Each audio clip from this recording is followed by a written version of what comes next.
Welcome to Test Your Might, the premier weekly video game debate show, episode 104. I am your host, Cicero Holmes, aka Stubby Stan, the what do you call me? The Godfather? What do you call me? The Mafia Lord. The Mafia Lord himself. Say hi to your mother for me. And we're here with a very special episode of Test Your Might. It's going to be kind of brief, but I am here with my brother, my little bro from up north. He's the one and only. He stays at home when he games. Mr. Mike Anstead. How you doing, Mike? How's it going, man? Yeah, doing good. All right.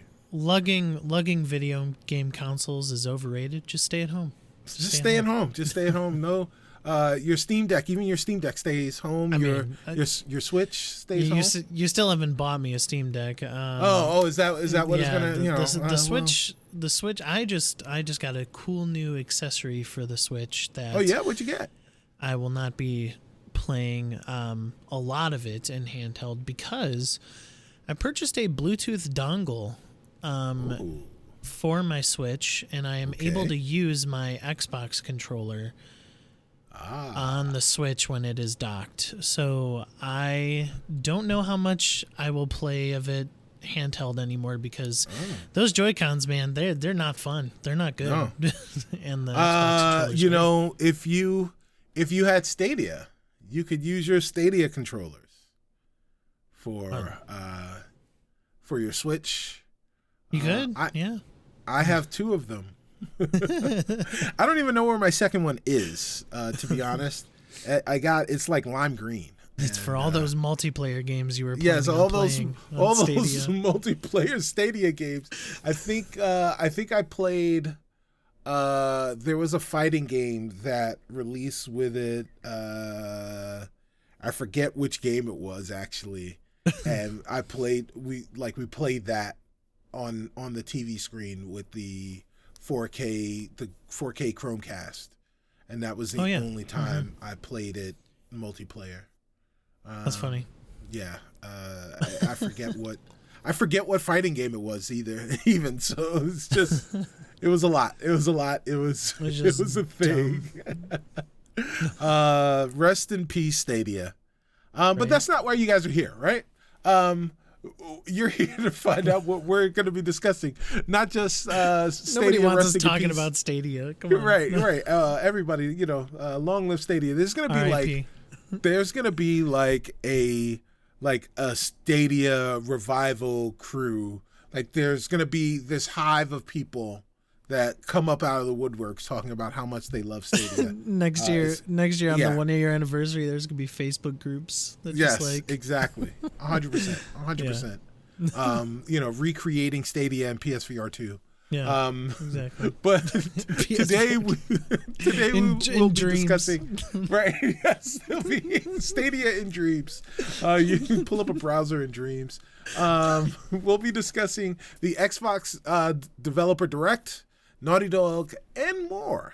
But before you get into that, you've got a little homework that you got from us. If you are so kind to please leave us a review on your podcatcher of choice, Spotify. You can rate on mobile only, and if you're watching us on YouTube, do all the YouTube things. Hit that like button, hit that subscribe button. Please comment, tell your friends, and share everything that we're doing. We're doing this not just for us, but we're doing it for you. Mm-hmm. So do that for us. The truth. Yeah. Before we get into everything else, let's get into some housekeeping. First episode of our Harry Potter review series is out. And our Best of Batman series continues this week with a review of the great Batman from 1989. Indeed. Where does he get those wonderful toys? His utility belt. Yeah. And he's rich AF, bro. Yes. Well, I mean, he's, But nobody knows that. Joker, if you got to go, you go with a smile. Yeah, that's true. Yeah. Great. Big wide one. Great movie. I love that movie. So you know, let's check in with you, Mike. Mike, what have you been playing, man? Do we want to do the Last of Us check-in? Are you caught up on episode 2? Yeah. I'm caught up on Peek Behind the Curtain. We're recording on Sunday night when Last of Us releases, and this Sunday would be the 3rd episode. I have not watched the 3rd episode. Yeah, I already told them. I told listeners last week that we're a week behind when we do our Last of Us checks in, just because it is Sundays and we record Sundays. So right, okay. So I have not watched today's episode, but I did watch episode 2.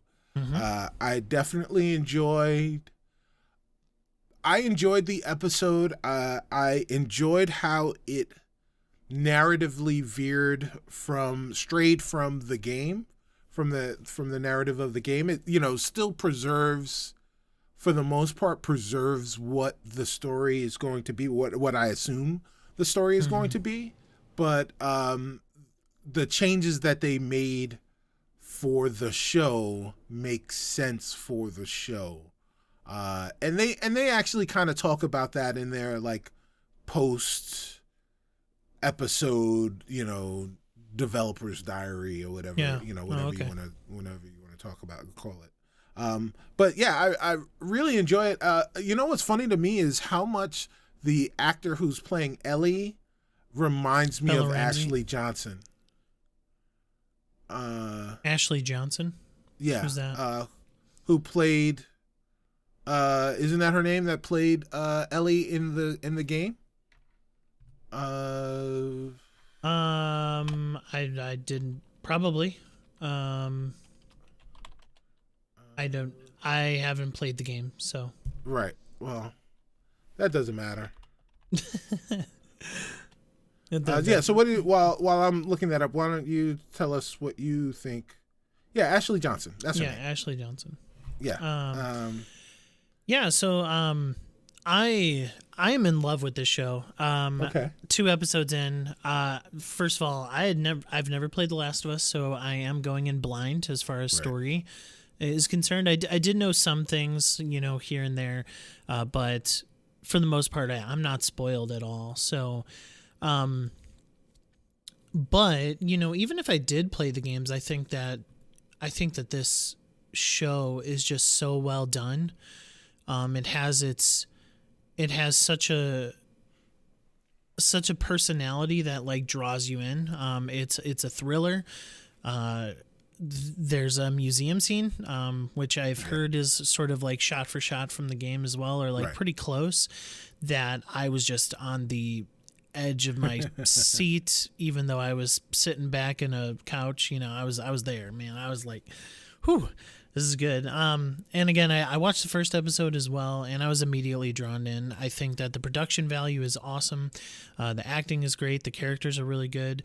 And yeah, I'm just super excited to continue the series. I did think the ending was a little awkward with the zombie. So I won't go into really details, but with Zombie and Tess, I thought that was just an awkward scene. But other than that, yeah, I'm all in. Right. Yeah. I don't know how many episodes this is. Sometimes HBO does 8, sometimes they do 10, sometimes they do 12. I'm not exactly sure how many episodes this series is going to be. What I've heard yet again from people who were able to see it, like advanced copies of a few episodes, they said that episode 3 is the one. Yeah. So, as of this recording, I've seen IGN's numbered score, and it's a 10 out of 10. Wow. So okay. All right. Well. But yeah, Cicero, I've been pondering this since watching The Last of Us, and sure. I don't want to derail us too much, but I have to ask you a question. Please. I have to ask you a question because okay. I'm watching The Last of Us, and I understand that they're pretty much gonna stick to what the first game is, right? That's what I understand, and then taking small liberties here and there, I would assume. Why didn't Halo do this? Like what? Like I understand that like they wanted to take as much creative liberty as they wanted, but right. I would have much rather experienced a Halo TV series that followed the actual story of what Halo 1 was, or maybe even bits and pieces of Halo 2 within that first season, whatever. And they just show it like in a big cinematic awesome way. Like I don't know, like so my answer to that is probably one that people aren't going to like. And the answer is that Halo and The Last of Us are very different games. And Naughty Dog makes interactive movies. Mm-hmm. And so it's a lot easier for you to take a game like, like they could have easily recreated Uncharted, right? Like that movie with Tom Holland and Mark Wahlberg. Yeah. It was goofy and fun. I'm glad I didn't pay money for it. I watched it at home. But Last of Us is great. I think an Uncharted television series would have been fun-ish. But you could have also recreated the Last of Us television show or an Uncharted television show, almost shot for shot, almost a recreation of the game, because the game is so cinematic, right? Because the events that happen are such that, for the most part, as the player, you are interacting with a movie at some level, right? And Halo is very different, right? Yeah. First off, the camera view is first person, so that changes things, but also because the nature of the storytelling within that game was so dramatically different, you couldn't recreate Halo and the same way that they're able to recreate The Last of Us. I just don't think that it would have been able to happen. So I mean, to an extent, I agree with that. But what I'm more so saying is that Halo, the first season of Halo, deviates so far from the story. Right, it's completely right. Yeah. That it just would have been nice for them to sort of stick to the script, just like what Last of Us is doing, despite it, being, yes, a completely different mode of storytelling and a completely different, way, or a completely different game as well, not first person, whatever. I still think it would have been more beneficial for Halo to stay with what the story was, because this is working so well. Think about it. There are millions of people who have played this game and have experienced this game who are also applauding this show. Right. And they do believe in its existence. Right. Right? So that's all I'm coming from. Yeah, I get it. I get the fact that like to me, one thing that I'll say is that as people plural, we don't have a lot of imagination. We don't have a lot of ingenuity, right? Like, again, I'll go back to the adage that when Henry Ford was, right before he made the automobile and literally changed the world, he said, if I asked people what they wanted, they would have said a faster horse, right? Like they couldn't have conceived of a car. So, with Halo, basically what they did was they gave somebody who kind of understood Halo, gave them all the toys in a toy box, right? Here's Master Chief, here's here's the Covenant, here's some other things, here's some new characters that we just threw into the box, right? And now you tell a story. Yeah. Right? And that's kind of what we got. And it's different, right? And sometimes that works and sometimes it doesn't. And I think that in the form of Halo, some of it worked, right? Some of it worked. I wanted it to work better, and there were times where it really did work fantastic, right? But like, it was definitely not going to be a thing where people who love that game and love that series and love that lore would have turned around and been like, oh yes, that is the game that I played. Not right. Like, there were going to be moments where that happened, and there were in Halo where that actually did happen, right? Where you had some battle scenes that were awesome. But that wasn't going to be the show. The show wasn't going to be, right, 10 episodes of battles. For Halo, I don't need the game to be televised. You know, I needed the story to be televised. Sure. Which is a little bit different from the take that what you're saying here is that, like, I don't need a first-person video game brought into a television series. Right. I needed the lore in the Halo that has already been established, just done with a big budget. Like that's all I want. That's all I wanted, and you know. But you know, I mean, that budget would have been enormous in order for them to really do what they were able to do with you know. Again, have you played any of the Uncharted games? You played one Uncharted game, right? You haven't played any Uncharted games. So think about it. Think about it this way: the new Tomb Raiders, right? Because the new Tomb Raiders are basically Uncharted games. You could turn I've heard. right. You can turn any of those new Tomb Raider games into a television show. Yeah. Right. Like, boom. Right. That's what Last of Us is doing right now. Yeah. But only because the way that the story in Tomb Raider is set, the way that the game is shot, right? Like, all of those things will already evoke within you as the player the feeling that you're kind of puppeting Lara Croft in this adventure that's happening. That's basically a movie, right? No, yeah, I hear you. And that's, you know, and I think that's kind of the difference. But I also do hear you in lamenting that you know that Halo the series is as maligned as Halo the video game series is currently.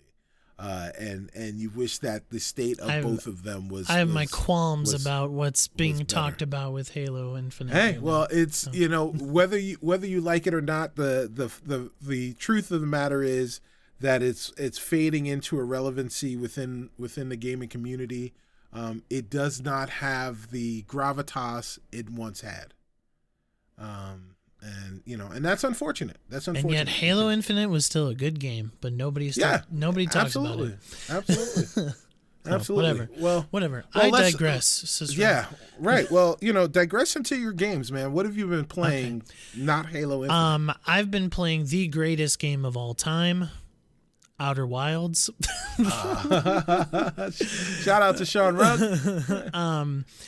Yeah. So, I wanted to get back into Outer Wilds because it's one of those games that, like, I just need to finish, because not only was my time and experience with it awesome, but also, like, I want to finish it, you know, because Sean usually recommends good games, and so far he hasn't, they haven't missed. So I am, I'm going to finish Outer Wilds. It is, Outer Wilds is sort of like Deathloop. And now hear me out here, is you are piecing together a mystery based on small runs into space. Outer Wilds is a roguelike in a way, but it's a storytelling roguelike. You are going and seeking out information to figure out what happened to a certain people group called the Nomai, and it is super fun. Like, the other day I was on a mission to go find this one spot, and I knew where I wanted to go, so I went there right away. I got there right away, and I got stuck, and I could not get out. But because I knew it was because I knew it was a roguelike, I knew that I was gonna, come back after I died. So I decided to kill myself. Seppuku. But Cicero, there was no way to kill myself in this room. So I'm like, oh man, what's gonna kill me? So eventually, I hadn't played the game in a while. So eventually, I ran out of fuel for my jetpacks. Right. And then I see a message up at the top that says, "Now using your oxygen to fuel your jetpack." Oh. And so I'm like, oh. Now I know how I'm going to kill myself. Goodness. So I just held the right trigger and depleted my oxygen, suffocated. Oh, God. Cicero, wait. I got an achievement for it. It's an achievement in the video game to kill yourself that way. By suffocating? Yeah. So it was awesome. Ultimate masochism.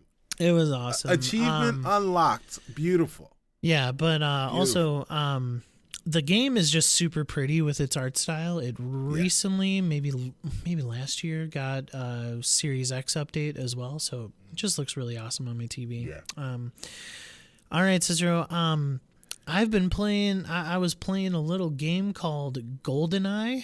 I don't know if you've ever heard of it. Oh, yeah, I've heard certain things about it. Yeah, it's an odd job of a game, but it came out on Game Pass, re-release. Those 4K polygons are looking good. Let me tell you. I bet they do when you slap them. Dun, dun, dun. But it's still not a good game. Right. I mean, as far as controls and stuff. Right. So it's not multiplayer either, right? Local multiplayer on the Xbox. Local You can online multiplayer on the Switch. Shout out to Sharif Jackson. I saw him post a little video of something of Nintendo Switch online play, and it was very, very jagged and awful. So it is still a mystery that Xbox does not have the online multiplayer, but the Switch does. The two different versions are mind-blowing. But it's awful. So. Yeah. No, but it would be better on Xbox because at least the internet infrastructure is good. Would it? I mean, who knows? Anyway, I was playing the campaign.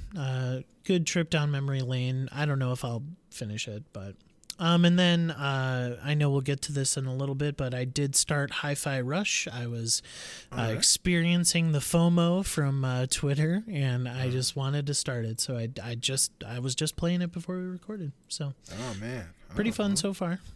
All right. Let's see. So, what have I been playing, you ask? Thanks for asking. It has been a lot of, I'm just kind of getting my feet wet back into gaming a little, after being away from my consoles for so long this year so far. I'm back in the same groove. I played a little bit of MLB The Show. I finished my season. We lost. Sports ball. Yeah, played the sports ball. We missed the playoffs, then I was playing some Chell with my buddies, and we're in the finals. It's pretty awesome. That's more sports ball. I played a little Call of Duty. Is hockey sports ball? It's sports puck. Yeah. Okay. Right.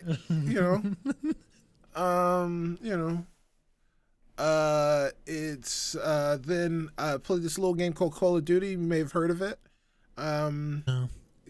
I'm just grinding my way through upgrading my guns for whatever reason, because that's a thing I can do. I can upgrade my guns and make them gold. And is Call of Duty that indie property that Sony's been talking about a lot? Yeah, exactly. They're really keen on propping it up. Yeah. And, they're afraid that it'll just go away if it's not on their consoles. Yeah. But playing some Call of Duty, and I'm still Marvel snapping. Oh, you snapped. I was like, what the heck was that noise? Like, any recording issues? Like, I don't know. Yeah, right. So yeah, sorry for anybody whose speakers just burst. I've been playing Snap too, so yeah, Marvel Snap. Really, really, really fun game. I've also been playing something I can't talk about because it's not out. But it was supposed to be out, but it's not out yet. Cool. So, but I'm playing that. Okay, sounds good. Yeah. Yeah, we don't break embargoes here. Right, and I'm not breaking any embargoes. I'm not breaking any NDAs. Yeah, I had to sign an NDA for this one, and yeah, but it's a game. People were supposed to play it. I've played it before. People will I'll play it again. It's a game. People were supposed to buy it. We're supposed to buy it. Okay. They were supposed to buy it when it was released, but it keeps getting pushed back. Oh, okay. Okay. Yeah. Yeah. So that's all I have to say about it. Showing me timbers. Now, normally, this is when we would get ready to test our mics, but we're not going to test our mic this week. We're just going to bring you the news. And there's lots of news to bring you. Sure. First bit of news is, so last month was the Game Awards. And during the Game Awards, there were lots of game previews. One company was conspicuously absent in previews and everything, and that was Microsoft. And Microsoft came out and said, we will have something in January, our own little event in January. They called it the Developer _Direct. And they had their Developer _Direct, and it was good. And they showcase 4 games, or was it 4 games or 5 games? 5 games. Technically 5. They surprised us. They surprised us. 5 games from 5 first-party studios. And the games were Minecraft Legends, Forza Motorsports, Hi-Fi Rush, the aforementioned Hi-Fi Rush, Redfall, and Elder Scrolls Online ESO Necrom. So I guess let's go down the list and talk about, or I guess first, Mike, give me your overall impressions of the event and what was the standouts, and I guess give me a little bit on all of the games, I guess. Yeah. I mean, first of all, kudos to Microsoft and Xbox team. I honestly thought that it was. I think it was a very, very good flow. The reason why I like this a lot was because you got a sense of like not only the teams behind each of the games, but I think each of the games got the time that they truly deserved to be talked about, which was really cool. Like, I love Nintendo Directs because it's like a hit after hit after hit. Like, here we're announcing this, this is coming to Switch, yada yada. But this style here had a certain flow that gave importance to each game, that gave priority to each game, and I sort of like that. I think that Xbox might need to do something like, hey, here's what's coming. We'll do a beat by beat. Type of show, like more so than Nintendo Directs. But if they keep this sort of style of thing and they do it more often than just being completely silent, let's say 2022, then I'm totally down for it because I thought it was very well paced. I'm super stoked for Redfall. The gameplay looked phenomenal. May 2nd. I'm one of those people that probably won't be playing Tears of the Kingdom, so I think Redfall will be my game in May, you know. Elder Scrolls Online, I tried it for a while, and just not my thing. Already talked about Hi-Fi Rush. It's fun. And then Minecraft Legends also, they went through the PvP stuff. I think I may play the single player in Minecraft Legends, but this PvP stuff didn't really interest me, and I cannot wait for Forza. I think my one disappointment was probably should have hit a release date on Forza, but it will come when it comes. So that's what I got. Yeah, I think, Forza was the thing that I was looking forward to the most because of the fact that racing games are the games that look the best when it comes to next gen consoles and all of the boops and blops and flops and, all the things that the bullet points that these consoles are all about. So getting Forza and being able to play that and see it on my display is something that I'm obviously looking forward to. I don't know if there was anything. Now, I do agree with you, right? I do agree with you with respect to how this entire event was produced, and that I thought it was very good. I thought that for each of the titles, they did a great job of not only spotlighting the IP, but the teams behind the IP, giving you a good sense of like humanizing the experience of making games, and really going above and beyond to kind of illustrate the complexity in game creation, right? Like it's not just a couple of dudes sitting at a computer coding out something, and then they hit finish game, send. finish game and send, and then it's done. Like Print a it floppy really disk. it really is an agonizing process that involves dozens of teams collaborating with each other and refining the things that they do over long periods of time. And I think they did a really great job of doing that. Forza, it wasn't a disappointment, but I think, again, with the thing that you highlighted, the fact that there is no release date, the assumption is that it's coming out sometime this year. I have no reason to believe that it's not going to make a release window of this year at some point. But yeah, like not really being able to gauge where it's going to be or when it's going to be is a little bit disappointing. But the rest of the games were cool. There was nothing there that was truly transformative for me. Not even Hi-Fi Rush, right? Like, I don't think that there was anything that I was just like, oh man, I'm excited. But I did see all those things and said, oh, that's cool. Like, I'm pleased by this.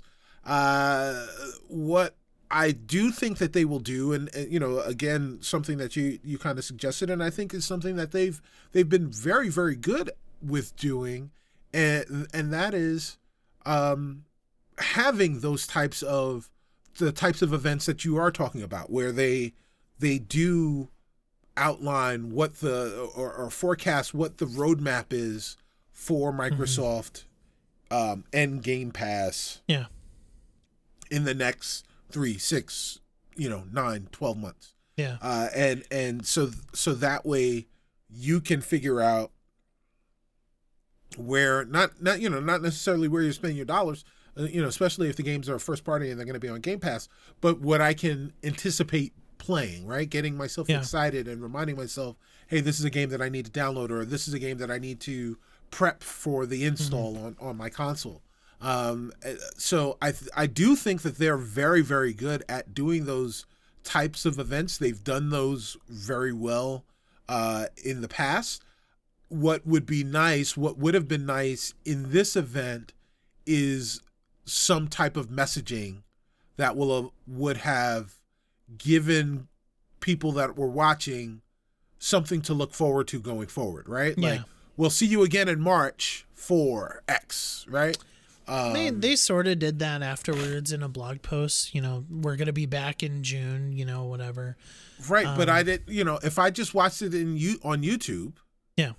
Right? Like, I'm not reading the blog. I'm not reading the blog post, right? Like, give me that thing in the same medium.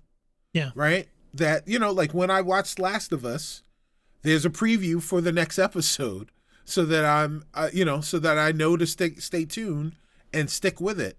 And it doesn't necessarily mean that it has to be, you have to give away the goods or even portion of the goods. Just tell me when to come back. Just tell me right? something. No, I hear tell you. me when to come back. So that's, that's one thing that I wish that they had done. But I do like the fact that they came in, it was no nonsense. They went straight to the devs. They allowed the devs to tell their own stories about their games. And then they went on to the next dev, and they just rinsed and repeat. Yeah. And then once it was done, it was done. Yeah. And it just seems like it was very high praised. Especially the shadow drop of Hi-Fi Rush. Right. That game's going insane already. It's in the top 10 on Steam and it's only $30. So that's, and Steam goes by dollars sold. Right. And so that's a really, really good achievement. And yeah, it was Hi-Fi Rush was the only thing people have been talking about, ever since it came out. So yeah, I think Xbox just needs those wins. Ryan McCaffrey had a really good article, friend of the show. I could say that. He had a really good article about how Xbox just delivered on the optimism side for, Xbox fans. Like these are things that we can optimistically look towards. And yeah, I think Xbox could have a fun year. Yeah. I mean, let's hope, right? Cause that's where they, like the time for patience is wearing thin for Microsoft, right? 100%. The hold on, fuzzy. Fuzzy. Yeah, I'm out of focus now. Fuzzy because I'm talking about Microsoft on a Microsoft machine. But the problem that Microsoft is having right now is they made all of these acquisitions. They did all of this stuff, right? To get the organizations within in-house to make the games that would bring the gamers to the company. And they had a couple of tentpoles, right? Like they were, it was, all right, we've got our Forza, we've got our Halos, we've got those, and now we need all of these other things to kind of fill out our repertoire, fill out our arsenal. But then, Halo fell flat. Forza is still great, but it's Forza Horizon. We haven't had a main Forza game in several years, and there hasn't really been anything from first parties that you can sit back and say, oh yeah, well there's that. And so they need to have these games not only release but hit. Yeah. And they haven't done that yet. And and gamers until last week, because Hi-Fi Rush is a hit. Like it truly is. Okay. All right. Well, I mean, it's a hit right now. It's the thing that everybody's playing. Everybody was playing Marvel's Avengers a week after it was released, right? And now those servers are closing. But no, I agree with you. But the scores and the reviews are backing this one up. Like Avengers did not have these reviews. I haven't seen a review under a 9 for Hi-Fi Rush, and it was a shadow drop. And I'm telling you, I've only played the first 30 minutes, maybe 15, 30 minutes. And how does a shadow dropped game have the amount of quality that I just played? Like I have no clue. And they did it. They did it, Okay. So. Well, Well, I mean, that's great, right? So now do it again.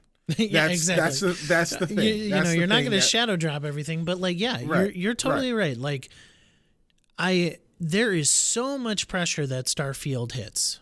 Like, Starfield needs to be a 9 to 10. In my estimation, because Xbox just needs those staple franchises that we know are going to go forward. Halo was a 9 to 10 for a lot of outlets.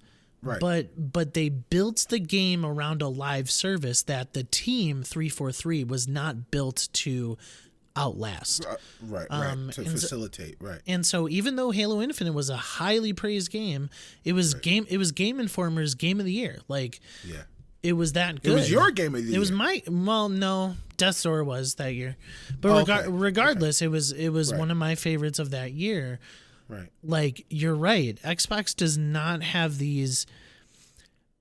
They don't have the God of Wars. They don't have The Last of Us. They're not. Right. They're the tentpole franchises. Gears is I would say Gears and maybe Forza Horizon are the only tentpole franchises that people are flocking to Xbox to play. You know. Yeah. Well, so I mean, the thing is that Microsoft doesn't have their Naughty Dog yet, right? That none of the development houses have stepped up to be the same thing that Naughty Dog is for Sony.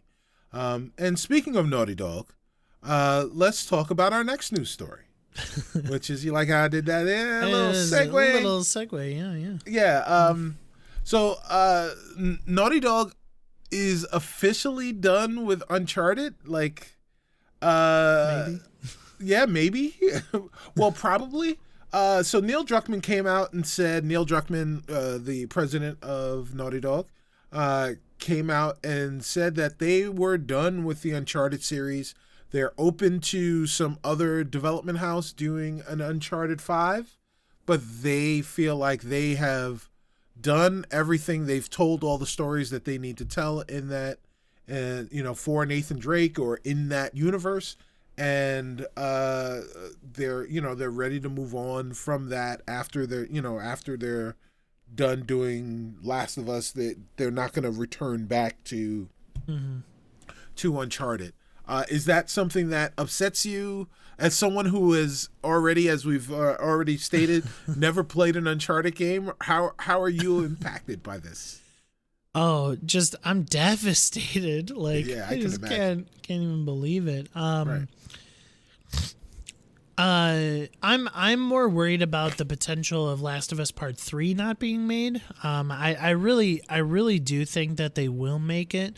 But yeah, I haven't played Part 1 and Part 2, but I am so in love with this HBO show that I just need more story. And the creatives behind it with Neil Druckmann and everybody else at Naughty Dog, they make slam dunks. They really do. I mean, their last 3 games, Uncharted 4 and the 2 Last of Us, all 10 out of 10s with many, many different outlets giving them that. So, yeah, I mean, they just make brilliant stories, and maybe they do go back to Uncharted, but maybe there's just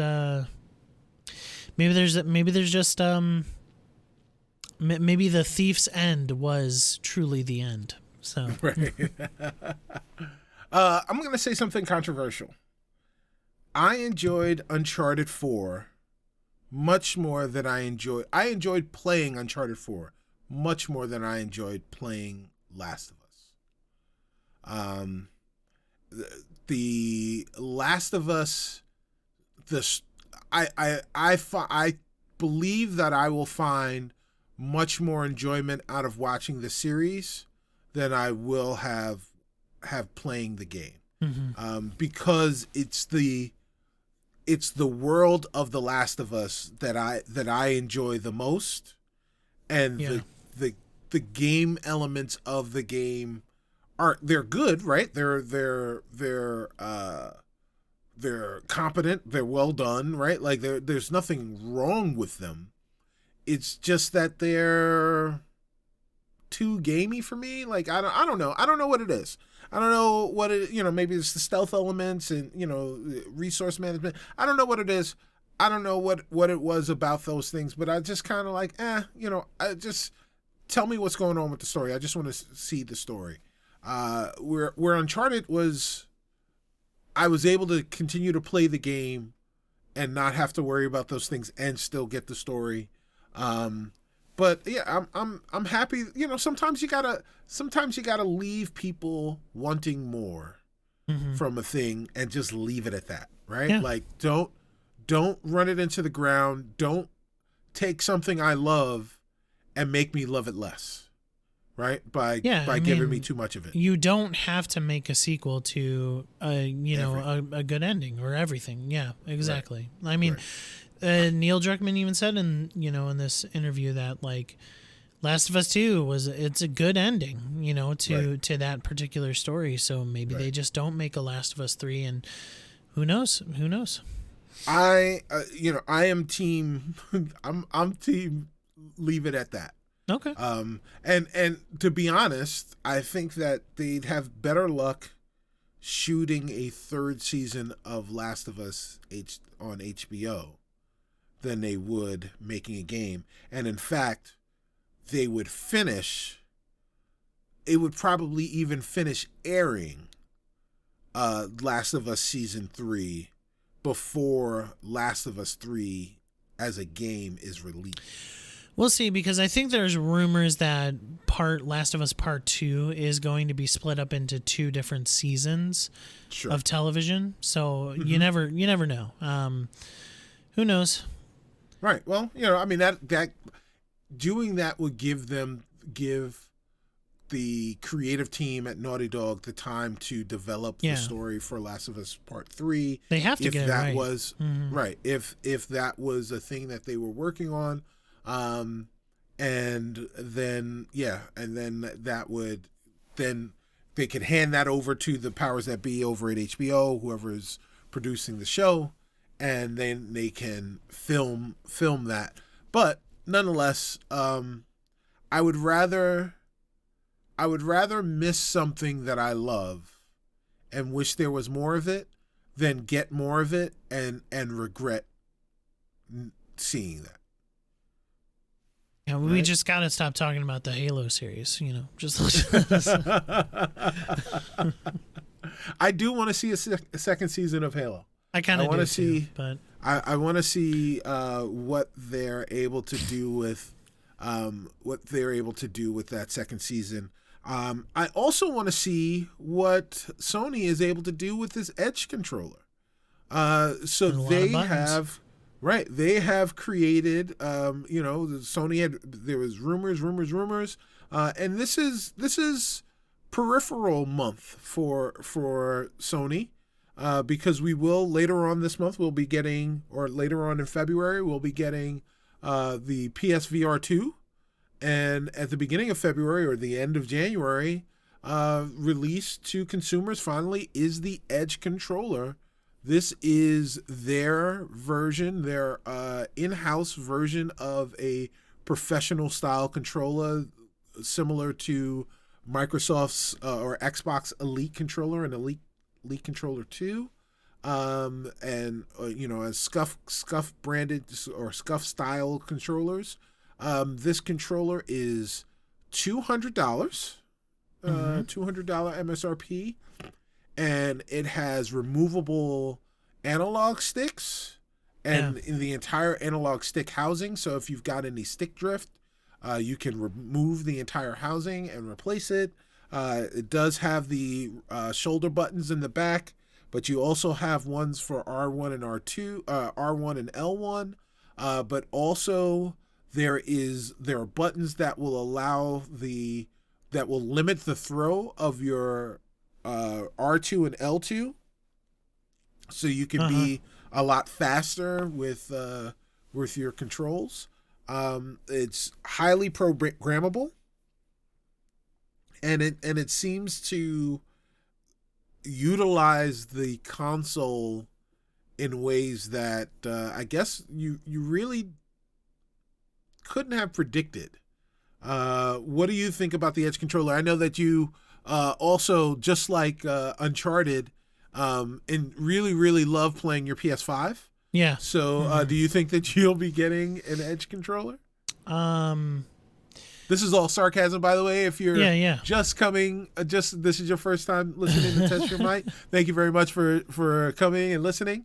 Mike does not have a PS5, nor has he played Uncharted. Both no's to those.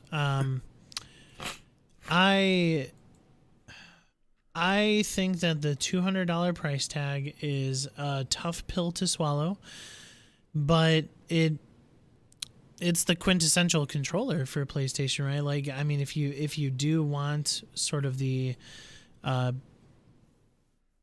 the pro style controller, then this is what you need to get. Heard that just has some really awesome features. The one downside that I've heard is just its battery life. I've heard that it's like 3 to 4 hours on one charge, so not really the greatest. Well, to be fair, right? Like 3 to 4 hours is only 1 or 2 hours less than the current DualSense controller. So, I mean, if there's one thing that Sony still hasn't gotten right with their controllers is their battery life, along with the internal batteries that they have going for them. I figured that was going to happen. That's a problem, but. I'm not exactly sure. I'm not exactly sure what happened there. But you were frozen for a while, but it's all good. Oh, okay. There we go. Everything is fine. Awesome. What I will say about the Edge controller is, or what I'll say is this: that as a person who does have a PS5, the DualSense controller is the best controller I have ever used that came with a console. And it is the second best controller I have ever used behind the Xbox Elite controller. So it stands to reason that I will think that the Edge controller is the best controller I've ever used. But are you gonna pay $200 for it? I don't think that I will. I don't think that I will. Especially for a person who, like, I mean, when I was streaming and playing Apex a lot, I was using back paddles and stuff like that, like, to play. But like, I've just slowly come to realize that, like, I just don't need those, you know? Right. So. So the irony of ironies is. So I don't use I use my Elite controller exclusively for a long period of time, and then I got to a point where the controller itself is working just fine, but the rubber that was surrounding the controller started to bowl up a little. Mm-hmm. So as a result of it bowing, like, the feel in my hand isn't as good. Yeah. But despite so I use the controller enough that's the thing that happened. I never once used those paddles. Not once. I never even connected. I put them on when I first got it just to see what they look like. Yeah. I never used them. I didn't program them. I didn't do any of that kind of stuff. That's the other thing that the Edge does really well, is it makes it a lot easier for you to program different profiles, both gaming profiles and particular personal profiles. So all of those things are great. I don't know that I will spend the $200 on that controller. I'm probably more likely to buy the Elite Controller 3 when that releases. That is the Xbox Series version of the Elite controller, as opposed to the Elite Controller 2, which is still kind of cross-gen, cross-platform. I mean, that's kind of already out, right? Right, yeah. The 2 is already out, right? Yeah. The 2 is out, and it is a better version of the Elite controller, but it doesn't have the share button. It doesn't have... that white one that they just released has that. Does it? Yeah. Oh, okay. Well, then I'll just get that. All right. Sounds good. But yeah, I'm more likely to get that. The price point is lower. I I definitely do enjoy that controller. Inevitably when the price of the PlayStation Edge controller comes down $30-$40, when it's around 160, maybe $150, then I will pick one up. But I don't game hard enough to justify spending $200 on a. You're not a true gamer, bro. Right? Yeah. I don't have to be. I'm old. My true gaming days are long behind me. So that's that's the thing. I don't have to worry about proving anything to Sony, because who cares? But who does have to prove something to Sony, Mike? Microsoft. They do have to prove something to Sony. You're right. Like Call of Duty will be on there. Right. Yeah. So Jim Ryan of Sony had a meeting with the EU. That's not the doing the butt. That's man. Oh, that's an old reference. That's a reference for me and Sharif. And maybe a couple of other people, nobody else. But anyway, so they went to the European Union and their regulators and told the European Union that Microsoft they're going to buy the company that makes Call of Duty, and they're not going to share. They're not going to share. And if Microsoft comes to you and tells you that they're going to share with us when they have Call of Duty, they're lying. And they're not going to do it. They're not going to share with us, and that is not fair, and that's why you shouldn't let them have Activision. And we, of course, as people who have paid attention to media and paid attention to what's going on with this acquisition attempt, know that to be a falsehood. We know that, or at least allegedly a falsehood. We know that Microsoft is being very, very public and candid about the fact that they have offered Sony a 10-year deal for maintained access to Call of Duty going forward.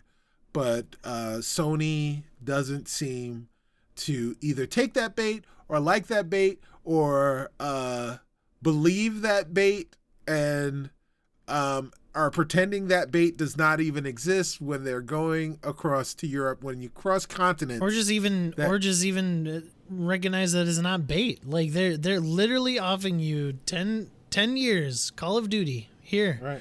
Like you're gonna have it. People are gonna be playing on your system. Like, right. I just don't get it. I'm tired of it, Cicero. I'm tired of it. I'm putting my stamp down. Yeah, you're putting your stamp down. What are you tired of? You're tired of this acquisition not happening? I just want it over with. I like. Here's the thing. There's two ways of this going, obviously, right? There's either Microsoft gets Activision Blizzard under their wing, or they don't, but with a caveat. I believe that they will start playing PlayStation's game if they do not get this acquisition. They got $70 billion to use now, so they're going to get more exclusives. They're going to make more third-party deals. So they're just gonna, or they're gonna scoop up another, place smaller, or maybe they'll go after Ubisoft. Yeah, right? I mean, I would think that maybe they go smaller just to get rid of these options of the EU, still whatever. I think Microsoft, even if they don't get Activision Blizzard, which I think it will go through, I think that they're going to realize that they're just going to be a little bit more cutthroat after it, just like Sony has been over the years. That's just my assumption. Right. Well, I think what was the guy from Microsoft who the communications lead? His name is Frank Shaw. Yeah. Frank Shaw came out and basically explained why it doesn't make sense for them to freeze Sony out, to freeze PlayStation out of Call of Duty, the Call of Duty sweepstakes, right? the Sony PlayStation is the market leader, right? They've got millions of consoles in people's homes. Call of Duty annually is the best-selling game every year, and across all platforms. And it doesn't make sense, right? Like, there is no way for Microsoft to sell enough consoles to make up for, even if 100% of the people that aren't on Microsoft's family of platforms, including PC, there's just not enough space or time for them to get 100% of those people that are not on those platforms to play those games, even if they wanted to. Yeah. And so it only makes sense for them to allow those games to continue to be multi-platform, because it doesn't make sense for them to limit the amount of money that they can make on those titles, right? If you've got a PlayStation console and you want to buy Call of Duty and spend money on it, as opposed to getting the Game Pass subscription and getting the game as part of your subscription, then I'm gonna take that money from you, right? Like, why wouldn't I take that money from you? Duh. But I read a really interesting article from Paul Tassi in Forbes, and shout out to Paul, is where he says, you know what, like, that logic makes sense, except for when it doesn't, and he made a really compelling argument for why it doesn't make sense, and part of that is that, yeah, sure, Call of Duty is an established IP. It makes goo gobs of money, and it makes sense to sell it to people who want to buy it, irrespective of where they are when they want to buy it. And Starfield and Redfall are new IP that don't have that established history, so we're gonna make those games console exclusive or platform exclusive, or family exclusive, and they won't be available on the PlayStation. And those gamers that are PlayStation gamers that have an interest in those games need to figure out a way to wind up in our ecosystem in order to play those games. And that part makes sense, except there is also this intimation from Microsoft that there are several Bethesda games like Elder Scrolls and like Fallout that also have the potential of being console or family exclusive, now that once they have been published by Microsoft first party.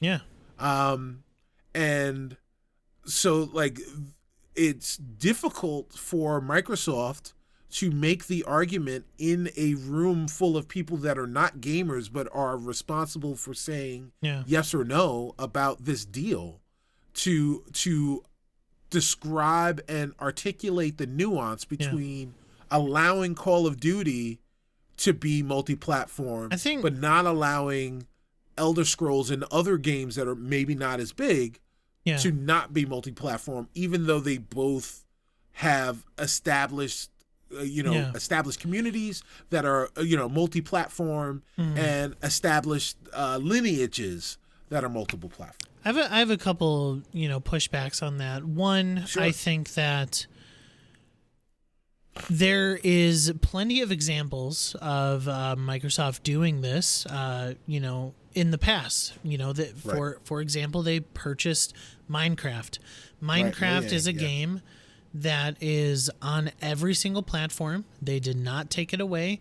And they don't want to take it away. Minecraft is it's the top five selling game of all time, I believe. Like, why would they ever take that away from every console? In fact, they put it on more consoles. They added it to the Switch. They all this stuff. So there's obvious history and precedent that they've already set for big games that will hit every single console no matter what. Right. But the caveat to this brings it to my second point. All those games that you just mentioned, the Elder Scrolls, the Fallouts, not only are those not even remotely close to the sale numbers that Call of Duty is, but they don't have multiplayer. Like, their main focus is not multiplayer. Sure. Like, and that I think is what Microsoft's point needs to be. They bought Bethesda so that they could bolster up their single player lineup for their family of consoles, or the PC, right? Sure. They're not taking Call of Duty to bolster it up. Let's take Call of Duty out of the equation. They're not even thinking about Call of Duty. Microsoft wants to. I mean, Phil Spencer had a really good interview with Kat Bailey over at IGN, and they're focused on building the mobile market with the Activision Blizzard thing. Right. Like, they're not solely focused on Call of Duty where Sony is. And I think the biggest question mark is whether or not they will be able to convince the regulators that Call of Duty. I can't say nobody, because that would be false, but virtually nobody buys Call of Duty just to play the single player campaign. Right. It is mostly multiplayer. Absolutely. And then that's the biggest difference, is that they're making Elder Scrolls and Fallout because they don't sell a lot as far as in comparison to Call of Duty. They still sell a lot. Well, nothing does. But nothing sells, and right. They're not focused on multiplayer. Right. And you know what? That is an argument. That is a compelling argument, right? Mm-hmm. But that is not the argument that Microsoft has been making publicly. And in fact, they haven't really been making a cogent argument publicly with respect to why. I don't know if anyone's asked the question that Paul poses in his article, really, publicly, but even in their responses, they haven't really answered the questions that Paul presents in his article, which is, why is it okay for Call of Duty to go multi-platform, but not okay for Elder Scrolls? And because Elder Scrolls is a game that is established and the IP is established, and Fallout is a game that the IP is established, and the legacy is established. But and just like Call of Duty, but these games are going to potentially stay in house, or you at least reserve the right to make that determination. But you've already come out and said that we're not going to do that with Call of Duty, and it would be absurd for us to do it with Call of Duty. Yeah, I mean, and I think that the argument is that Call of Duty is a multiplayer game, right? The whole point of the game is for people from all over the place to be able to come together and compete in this game at the same time. It's also shady to me, Cicero, and let me know what you think about this. Like, it's extremely shady to me that we don't hear about the secret meetings that Phil Spencer is having with these regulators. Right. I mean, he's having conversations with them, or Microsoft CEO is having Nadella, I think his name is, something like that, is having secret meetings with these regulators, and quite frankly, I think it's because Sony is leaking these secret meetings. What? Because I know exactly. I know, because they want the perception to be that Microsoft is the bad guys in this, when in all reality, like, they're not. And I would venture to say that we have nowhere near the amount of information that has been discussed.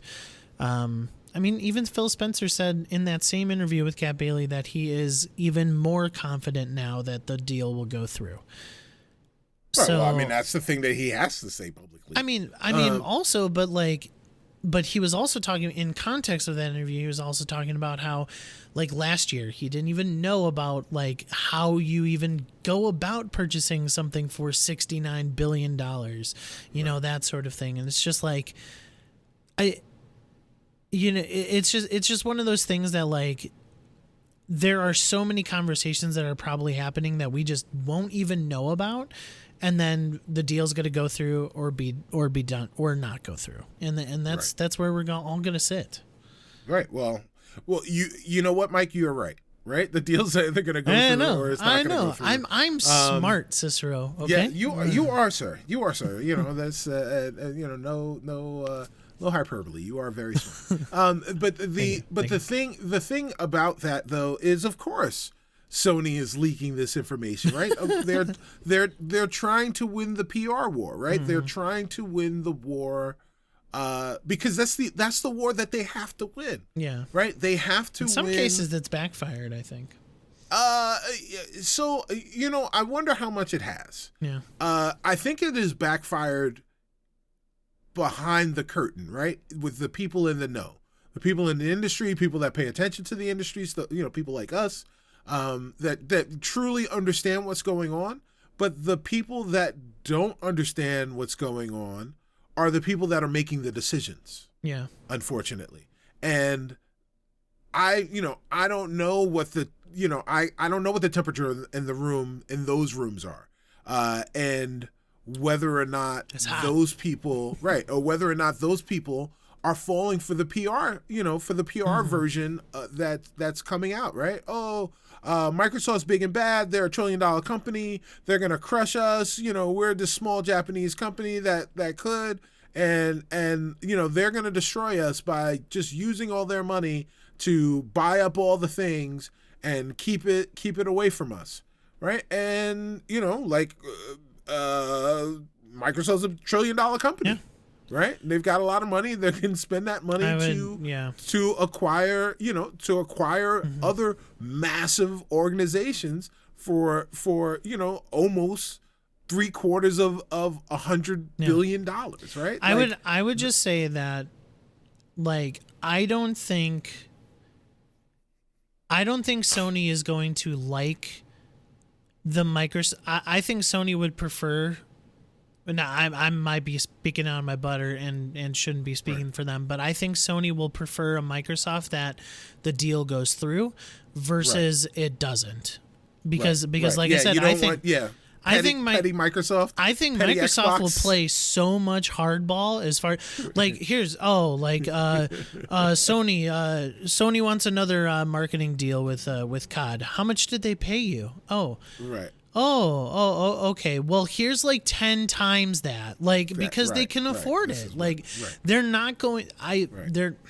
They need to just chill. Right. I mean, yes, I agree. I agree with you wholeheartedly. Right. I believe that this 10-year deal with Call of Duty, by the time that deal is done, people will have moved on beyond, from Call of Duty. I'm still, honestly, I'm personally shocked that the game has remained as popular as it has for as long either that or Microsoft would be dumb not to renew with PlayStation, right? Even if it stays as big as it does for 10 years, why would they not even do another 5? Again, Why? Yeah. If you're, if people are going to be willing to spend the money, then offer them a product that they can spend their money on. You get to sell this game. And Microsoft's sitting there. He's like, "Yo, Jim Ryan, you get to sell this game for $70 on your platform. How is that not a good deal for you? And it's going to sell bajillions because you guys have way more PS5s than we have Series X out in the field. That's I just don't get it. All right, I'm done. Well, yeah. I mean, again, the thing is, Sony actively doesn't want this deal to go through because they do know that the writing is on the wall. That even with a 10-year deal on the console, that there is going to be losses on their market share as a result of people saying, well, I only buy 3 games a year, and one of those games is Call of Duty, the other game is Madden, and the other game is 2K. Well, 2 of those games I can get on an Xbox for the price of the subscription service. So all I need to do is buy 2K. I'm going to get an Xbox. Well, Madden, you would have to wait until spring. And, so you wait, if you or want you wait. spend, or right, you wait, or you spend whatever the cost of the game is minus 10%. Right, I'm still going to save money over buying it on PlayStation. Mm-hmm. right? So like you just make those those economic calculations, and so I mean, eventually that's what that's what Microsoft's banking on, right? It's the long game. It's getting people to see the inherent value in being in the Microsoft ecosystem, in the Xbox ecosystem, and allowing them giving them the space to make that decision for themselves when they're ready to join that ecosystem. So and Sony is acutely aware of that part of it, and they are going to do whatever they can to make sure that doesn't happen. But it's either going to work or it's not, like you said, Mike. So hey, genius. There you go. Well, we have come to the end of our news. If there is any news that you think we missed, please let us know either on Twitter, or let us know in the comments below on YouTube, and we can talk it out, and we can maybe talk about how we missed that next week. But in the meantime, we're in for our new series. So this year we're doing a gaming draft. Oh, so last year. Do you have a gaming draft? I don't have a gaming draft. Because I didn't have doing a gaming. I didn't have so one. Then we're not doing a gaming draft. We're not going to do anything this week. I did my gaming draft in my first episode back.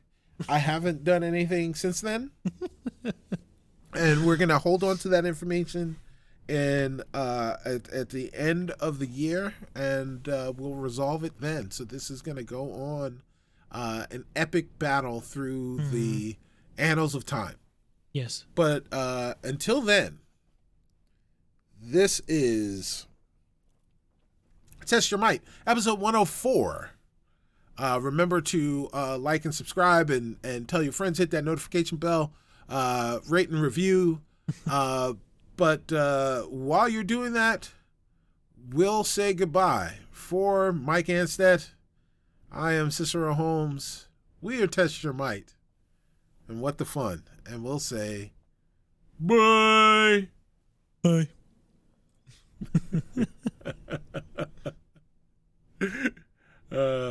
And cut.